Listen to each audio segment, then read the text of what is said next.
சின்ன பொண்ணுக்கு மாமியார் வீட்டை விட்டு வெளியில எல்லாம் வந்து உட்கார்ந்துருக்காங்க. சின்ன பொண்ணுக்கு சம்மந்தி அவளை போட்டு பாடா படுத்துறான்னு பார்த்தா இப்ப சின்ன பொண்ணுக்கு மாமியாருக்கு சம்மந்தி வந்து அவங்க மாமியாரை போட்டு என்ன கட பாடா படுத்துறா. அட பாவமே, சிவகாமி பாட்டி பாவம் இல்ல. ஆமா, என்னத்த செய்ய, ரெண்டு பொண்டாட்டி கட்டினாலே இப்படிதான். அதுலயும் சம்மந்திக்காரின்னு ஒருத்தி வந்துட்டுனா அவ்வளவுதான், நம்மள நிம்மதியா இருக்க விடுவாளா? ஆமா சுபத்ரா, நீ சொல்ற போலதான். சின்ன பொண்ணுக்கு சம்மந்தி இப்ப அவ பாட்டுக்கு மாமியார் வீட்டுக்கு போயிட்டா. சரி, பிரச்சனை எல்லாம் தீந்துன்னு பார்த்தா இப்ப அவளுக்கு மாமியாருக்கு சம்மந்தில வந்து பாடா படுத்துறா. நல்ல வேலை சுபத்ரா, உனக்கு உன் மாப்பிள்ளைக்கு கூட பிறந்தவங்க சம்மந்திக்காரின்னு ஒருத்தி இல்ல, உனக்கு மைனிகாரியும் யாரும் இல்ல. நல்ல வேலை, அதுவும் உங்க மாமனாரும் ரெண்டு பொண்டாட்டியும் கட்டல. நம்ம கிட்ட இவன் என்ன சொல்லிட்டு போனா, அத்தை நான் கடையில போய் சீனி வாங்கிட்டு வாரேன்னு சொல்லிட்டு வந்தவன் இங்க டீலா கிட்ட வந்து நின்னு பாடு பேசிட்டிக்கா. ஒரு வேலையும் உருப்படியா செய்யறது கிடையாது. நல்லா சொன்னீங்க போங்கக்கா. என்ன சொன்னீங்க? மாமனாரு நல்ல வேலை ரெண்டு பொண்டாட்டி கட்டலனா. எங்க அத்தை தொல்லை தாங்க முடியாம தான் எங்க மாமனாரே செத்து போயிட்டாரு. நீங்க என்னன்னா அவரு ரெண்டு கல்யாணம் நல்லான்னு சொல்லிட்டு இருக்கீங்க. ஆஹா, சுபத்ராவுக்கு மாமியார் பின்னாடி நிக்கிறாங்களே, இத நம்ம பார்க்கலையே. ஏன் சுபத்ரா, மாமியாரு எங்க மாமியார் தாக்கா சொல்றேன். எங்க மாமனாரு செத்து போனதுக்கு காரணமே எங்க மாமியார் தான். என் மாமியாருக்கு தொல்லை தானே. ஏக்கா, என்ன முழிச்சு நிக்கீங்க? நான் சொன்னதெல்லாம் உண்மைதான்.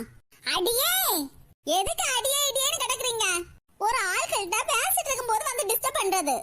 ஏக்கா கேட்டீங்களாக்கா, நான் சொல்றதெல்லாம் உண்மைதாக்கா. அடே ஆத்தாடி, மாமியா மர்ம சண்டையில நம்ம மாட்டிட கூடாதப்பா. ஏத்தா, எதுக்கடா என்ன அடிச்சீங்க? என்னது அடிச்சானா? உன் மூஞ்சி பார்த்து பல்ல உடைக்கணும்டி. அந்த லீலா கிட்ட என்னடி சொன்ன? என் புருஷனை நான் கொன்னு போட்டேனா? ஐயோ, நம்ம பேசுனத கலவி கேட்டுட்டு போல இருக்கு. என் புருஷன் செத்ததுக்கு நான் தானே காரணம் சொன்னேன். இப்படி எத்தனை பேர்ட்ட நீ சொன்ன? ஏத்தா, இப்போதைக்கு லீலா கிட்ட மட்டும் தான் சொன்னேன். அண்ணா இந்த தெரு ஃபுல்லா சொல்லிட்டு வரட்டா? சரியான பைத்தியக்காரி போல பேசுறா. ஏ லீலா, திமிர் பிடிச்சவளா, ஓடாதடி, நில்லுடி. ஏடி நீ எங்கடி ஓடியா? நில்லுடி, எங்கடி ஓடியா? உன் சுவாமி முடிச்சிரும் இன்னைக்கு. அடி ஆத்தாடி, எங்க மாமியார் என் மாமனார கதையை முடிச்ச போல கதையை முடிச்சிட போறாங்க. லீலாக்கா, என்ன காப்பாத்துங்க. சரியான திமிர் பிடிச்சவா, என்ன பேசுறான் பாரு. ஏடி நாலு முடி, வீட்டு பக்கம் வந்துறாத, சாணி கரைச்சி தலையில விட்டுரும் பாத்தீங்க. இங்க பாருங்க அத்தை, இனிமே எல்லாம் உங்க பேச்சை என்னால கேட்கவே முடியாது. மருமோள, இங்க இருக்கப்பட்ட நிலைமை கொஞ்சம் புரிஞ்சுக்க மருமோள. முடியாது அத்தை, உங்க பேச்செல்லாம் இனிமேல் நான் கேட்கவே முடியாது. மைனியோ, ஓஹோ, இவங்க தான் என் அத்தையோட சம்மந்திக்காரியோ? அடி ஆத்தாடி, இங்கே வந்துட்டாளா? மைனியோ, உங்களுக்கு நல்ல அடங்காத மருமோள கிடைச்சிருக்க. இங்க பாரு புஷ்பா, என் மருமோள பத்தி பேசுற வேலை எல்லாம் வச்சுக்காத. அடங்காத திமிரு பிடிச்ச மருமக உங்க பேச்ச கேட்கவே மாட்டேங்கிறா. அவளுக்கு நல்லா சப்போர்ட் பண்ணி பேசுறீங்களா? இங்க பாருங்க, அது எங்க வீட்டு விஷயம், அதுல எல்லாம் நீங்க தலையிட வேண்டாம். ஏய் அப்பா, என்ன பொறுத்து தள்ளியா? மைனியோ பாத்தீங்களா, என் மருமவா எள்ளுனா எண்ணெய் வந்துடுப்பா. என்னது, எள்ளுனா எண்ணெய் வந்துடா நிப்பாளா? அப்ப உங்க மருமவா உங்க பேச்ச கேட்கலன்னு தானே அர்த்தம்? என்னது, என் மருமவா என் பேச்ச கேட்கலன்னு சொல்றேன். ஏக்கா, என்னக்கா இப்படி சொல்லிட்டீங்க? நீங்களே சொல்லிட்டீங்கல்ல, உங்க மருமக கிட்ட எள்ளு வாங்கிட்டு வர சொன்னா எண்ணெய் எள்ள வாங்கிட்டு வருவா. அப்போ உங்க பேச்ச கேட்கல, உங்களை மதிக்கலன்னு தானே அர்த்தம்? ஏக்கா, இப்படி எல்லாம் சொல்லாதீங்கக்கா. ஆமா, சின்ன பொண்ணு சொல்றது சரிதானே. அவ மருமோட ஒழுங்கா வைக்க துப்பு இல்ல, அடுத்த வீட்டு விஷயத்துல தான் தலையிட்டு இருப்பா. ஏத்தா, இப்படி எல்லாம் முழிக்காதீங்க அத்தா. இப்ப கூட என்கிட்ட சொல்லுங்களா, எள்ளு வாங்கிட்டு வர சொல்லி. கடைக்கு கரெக்டா போய் எள்ளு வாங்கிட்டு வரேன். ஏய் அப்பா, என்ன வெட்டுறாங்கப்பா. மைனியோ, இந்த வீடு அண்ணனும் நீங்களும் சம்பாதிச்சு வாங்கினதானே? ஆமா, நானே என் புருஷனும் கஷ்டப்பட்டு உழைச்சி சம்பாதிச்சு வாங்க வீடு. சரி சரி, பாவம் பொழைச்சிட்டு போங்க. நீங்க வேணா இந்த வீட்டுல இருந்துடுங்க.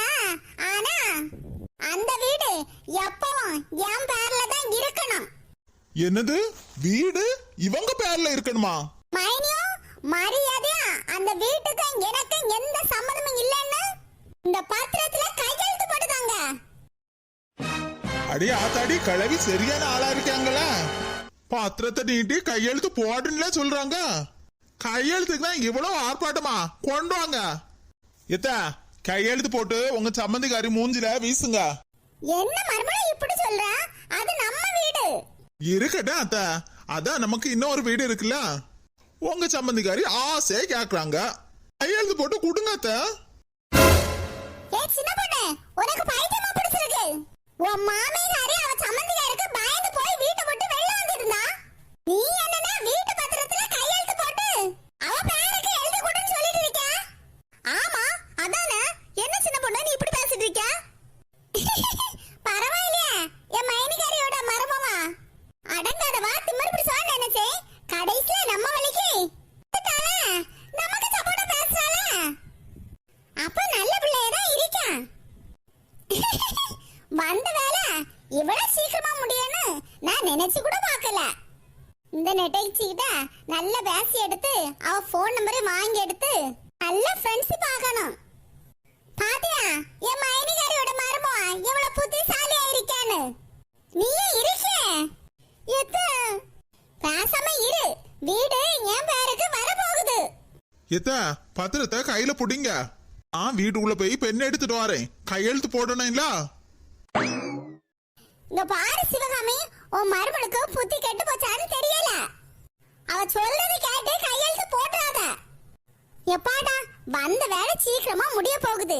வீடு என் பேருக்கு வர போகுது. நாளைக்கே வீட்டுக்கு முன்னாடி புஷ்பான்னு போர்டு வைக்கணும். பாத்தியா குயிலு, என் சம்மந்தியாரி மருமகளை பார்த்து கத்துக்க. எப்படி எனக்கு சாதகமா ஒரே நிமிஷத்துல பேச வச்சேன் பாத்தியா? எனக்கு அது வேறதான் சந்தேகமா இருக்கு. அந்த அக்கா நல்ல தைரியமா தானே அவங்க மாமியார்ட்ட பேசுனாங்க. அப்புறம் எப்படி எங்க மாமியார் பேச்ச கேட்டு எங்க மாமியாருக்கு சப்போர்ட்டா பேசுறாங்க? ஏத்த நானும் போயிட்டு வரேன். வாசில கிடைக்குதுன்னு தட்டத்தா சோத்த முழுங்கிட்டு ஒரு நல்ல விஷயம் நடக்கும் போகும்போதுதான் அக்கூசு போறேன் அங்க போறேன் சொல்லிட்டு போவா. ஏத்த நான் கக்கூசு போறேன்னு சொல்லல.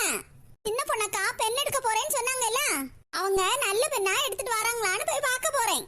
அப்படி தெளிவா சொன்ன என்ன உனக்கு? சரி சரி போயிட்டு வா. நல்ல இந்து பெண்ணா அத்தை எடுத்துட்டு வாயினா அப்பதான் நல்லபடியா கையெழுத்து போட முடியும். சரிங்க இப்படி வாங்க எல்லாரும் வலிக்கு. என் மைனிகாரிய சுத்தி நின்னுட்டு எல்லாரும் புலம்பிட்டு கிடக்குறாங்க. புலம்புக புலம்புக இன்னும் கொஞ்ச நேரத்துக்கு தானே. இங்க பாரு சிவகாமி, உன் மருமவ பேச்ச கேட்டு பத்திரத்துல கையெழுத்து போட்டாத. என் மருமவ கையெழுத்து போடுங்கன்னு சொல்றா, நீ போடாதன்னு சொல்ற. நான் என்ன பண்ண போவாதா? என்ன பண்ணன்னு நீ என்கிட்டயே கேட்க? உனக்கு புத்தி இல்லையா? நீ மட்டும் உன் மருமவ பேச்ச கேட்டு இந்த பத்திரத்துல கையெழுத்து போட்டா அப்புறம் நீ தெருவுல தான் நிக்கணும். ஆமா சிவகாமி பாட்டி, கையெழுத்து எல்லாம் போடாதீங்க. சின்ன பொண்ணு திடீர்னு ஏன் இப்படி பேசுறான்னு எனக்கு ஒண்ணுமே புரிய மாட்டேங்குது. நீங்க கொஞ்சம் பேசாம இருங்க. நீ அத்தாடி எல்லா கூட்டமும் சரியான கூட்டம் தான். சின்ன பொண்ணு என் பேச்ச கேட்டுட்டானு அவளுக்கு எதிரே எப்படி எல்லாரும் பேசாங்க பாரு. ஏக்கா நில்லுங்க. அக்காவா? யார் அது? ஏக்கா நான் தாக்கா. என்ன குயிலு? ஏக்கா என்ன சேக்கா உங்களுக்கு? ஏக்கா இப்படி எல்லாம் பேசுறீங்க? யா உன் பேரு குயிலு தானே? குயிலுன்னு கரெக்டா தானே கூப்பிடுறேன். ஏக்கா நீங்க என்ன கூப்பிடுறத நான் சொல்லல. உங்க அத்தையிட ஏக்கா இப்படி எல்லாம் பேசுனீங்க? சரி அப்ப நான் வேற எப்படி பேசணும்? அக்கா நான் உங்களை எவ்வளவு தைரியமானவங்கன்னு நினைச்சேன் தெரியுமா? நீங்க முதல்ல உங்க மாமியார்கிட்ட பேசிட்டு இருந்ததா நான் கேட்டு எனக்கு என்ன சந்தோஷமா இருந்து தெரியுமாக்கா? மாமியார் மருமகள் எப்படி ஒத்துமையா இருக்காங்கன்னு என் கண்ணே பட்டிருக்கோம். அப்ப இன்னை சாயங்காலம் எனக்கு என் மாமியாருக்கு திஷ்டி சுத்தி போட்டுற வேண்டியதான். தயவு செய்து திஷ்டி சுத்தி போடுங்க அக்கா. ஆனா அதுக்கு முன்னாடி என்ன குயிலு, அதுக்கு முன்னாடி என்ன பண்ணணும்? அக்கா புரியாம பேசாதீங்கக்கா. உங்க மாமியார் சரியான ஆளாக்கும். சரியான திமிர் பிடிச்சவா. எங்க மாமியார் கொடுத்த பத்திரத்துல உங்க அத்தை நீங்க கையெழுத்து போட சொல்றீங்க. ஆமா குயிலு, கையெழுத்து போடக்குதான் பெண் எடுக்க வந்த பாத்திக்கா. ஹீரோ பெண்ணுல போட்டா நல்ல அழகோல கையெழுத்து வரேன்ல. ஏக்கா பேசாம இருங்கக்கா. கையெழுத்து எல்லாம் ஒண்ணும் போட வேண்டாக்கா. குயிலு இப்படி சொல்றா? ஏக்கா எங்க மாமியாரு ஒரு பெரிய பிளானோட தான் இந்த வீட்டுக்கு வந்திருக்காங்க. அக்கா ஏற்கனவே எங்க மாமியாரு உங்க மாமியாருக்கு கல்யாணம் முடிஞ்சதும் இந்த வீட்டை ஏமாத்தி எழுதி வாங்கிட்டாங்க. உங்களுக்கு தெரியுமா தெரியாதா? தெரியும் குயிலு. தெரிஞ்சுமா? ஆமா எல்லாம் தெரியும். ஏக்கா ஏக்கா இப்பவும் உங்க மாமியாருக்கு பேர்ல இருக்க வீட எழுதி வாங்கிட்டு உங்க எல்லாரையும் நடுத்தருல நிக்க வைக்கதான் எங்க அத்தையே பிளான் பண்ணி வந்திருக்காங்க. ஆஹா, அதுவும் எனக்கு தெரியும். அக்கா, என்னக்கா சொல்றீங்க? எல்லா விஷயம் உங்களுக்கு தெரிஞ்சா உங்க அத்தையை கையெழுத்து போட சொல்றீங்க? அம்மா, கையெழுத்து போடக்கு தானே பெண் எடுக்க வந்திருக்கேன். என்னக்கா நீங்க இப்படி பேசுறீங்க? ஆனா உங்களை என்னமோ யாதோ நினைச்சேன். ஆனா நீங்களும் கடைசில எங்க அத்தை பேசி கேப்பீங்கன்னு நான் நினைச்சு கூட பாக்கலக்கா. என்ன செய்ய குயிலு, எப்படியா இருந்தாலும் பெரியவங்க பேச்சு கேட்டுதானே ஆகணும். பெரியவங்க பேச்சை கேட்க வேண்டியதான். அதுக்குன்னு எங்க அத்தை புஷ்பா அவங்க பேச்சை நீங்க கேட்கணும்னு அவசியம் இல்ல. புஷ்பா பேரே நல்லா தானே இருக்கு. என்னக்கா போங்க நீங்க. ஆனா எங்க அத்தை கிட்ட அடிங்க இருந்த போல இருக்கேன். நீங்க அது நல்ல தைரியமா பேசுவீங்க. இப்ப கூட ஞானம் சேரலான்னு பார்த்தா நீங்க அதுக்கு மேல இருக்கீங்களே. பாரு சிவகாமி, என் வீட்டு போவோம் வா. நீ பேசாம இங்கே நின்னுட்டு இருந்த வச்சுக்க. இந்த பத்திரத்துல எப்படியாவது உங்ககிட்ட இருந்து கையெழுத்து வாங்கி உன் சம்மதிகாரிட்ட கொடுத்து போடுவா உன் மருமவா. ஐயோ, எனக்கு ஒரே குழப்பமா இருக்கு. என்ன பண்ணுவேன் யாது பண்ணுவேன்னு எனக்கு ஒண்ணுமே புரிய மாட்டேங்குது. அதான் நான் சொல்றேன்ல, பேசாம பாத்திரத்தை தூக்கி எறிஞ்சிட்டு என் வீட்டுக்கு வா. அப்புறம் இங்க பாரு, நான் உன்கிட்ட பேசல, என் ஃப்ரெண்டு சிவகாமிட்ட பேசிட்டு இருக்கேன். என்கிட்ட பேச வேலையெல்லாம் வச்சுக்காத பாத்துக்க. ஓஹோ, அவ்வளவு பெரிய ஆளா நீங்க? ஆமாடி, பெரிய ஆளுதான். என்கிட்ட வாய கொடுத்தேன்னு வச்சுக்க, வாய பேத்து கையில வந்துடும் பாத்துக்க.